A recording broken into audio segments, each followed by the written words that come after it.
2 दिनों के अंदर इमरान खान के ऊपर 9 नई FIRs दी गई हैं।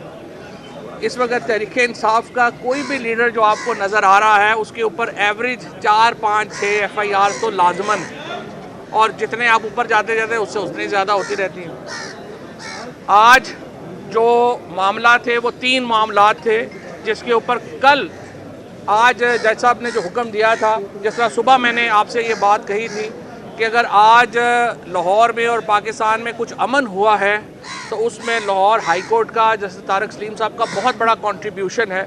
जिस तरीके से उन्होंने एक बड़ी मतानत से, रवादारी से और दोनों पार्टियों के पॉइंट ऑफ व्यूज़ को करीब लाने में एक मददगार का किरदार जो है वो अदा किया। कल जज साहब ने हमें हुक्म किया था, हम शाह महमूद कुरैशी साहब की सरबराही में असद उमर साहब, मैं, आज़म सवाती साहब, हमने मुलाकात की। 3 मौज़ूआत के ऊपर हमारी मुलाकात हुई। पहला ये था कि इमरान खान साहब को